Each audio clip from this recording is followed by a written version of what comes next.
Hi all, NCERT Class 8 History Chapter 8 Women, Caste and Reform. Balance. Law against child marriage. With the growth of women's associations and writings on these issues, the momentum for reform gains strength. People challenge another established custom, that of child marriage. There were a number of Indian legislators in the Central Legislative Assembly who fought to make a law preventing child marriage. In 1929, the Child Marriage Restraint Act was passed without the kind of bitter debates and struggles that earlier laws had seen. According to the Act, no man below the age of 18 and woman below the age of 16 could marry. Subsequently, these limits were raised to 21 for men and 18 for women. So, the Child Marriage Restraint Act was passed on 1929. Caste and social reform. Some of the social reformers we have been discussing also criticized caste inequalities. Ramahan Roy translated an old Buddhist text that was critical of caste.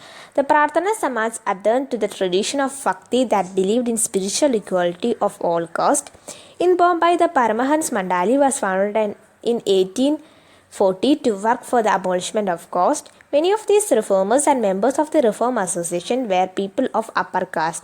Often in secret meetings, these reformers would violate caste taboos on food and touch in an effort to get rid of the hold of caste prejudice in their lives. There were also others who questioned the injustice of the caste social order.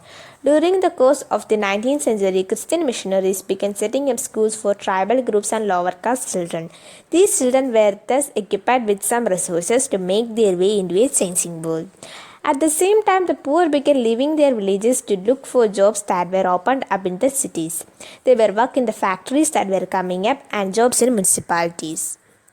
Drains have to be dug, roads laid, building constructed, and cities cleaned. This required coilers, diggers, carriers, bricklayers, sewage cleaners, sweepers, paracle bearers, rickshaw pullers, etc. The poor from the village and small town, many of them from low caste, began moving to the cities where they had a new demand for labor.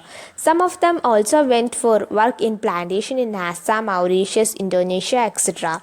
Working in the new locations were often very hard, but the poor, the people from the low caste, saw this an opportunity to get away from the rapacy hold that upper caste landowners exercised over their lives and their daily humiliation they suffered. There were other jobs too. The army, for instance, offered opportunities. A number of Mahar people who were regarded as untouchable found job in the Mahar regiment. The father of B.R. Ambedkar, the leader of the Dalit movement, taught at an army school. So the reformers were discussing about the caste inequalities. Ramahan Roy translated an old Buddhist text. Admaram Pandurang founded Prarthana Samaj. Paramahans Mandali was also founded an association in 1814 in Bombay to work for the abolishment of caste. Christian missionaries began setting up schools for tribal girls and lower caste children, but the poor began leaving their villages to look for jobs that were opened up in the new cities. There were jobs in the army too. A number of Mahar people who were regarded as untouchable found a job in Mahar regiment. Thank you.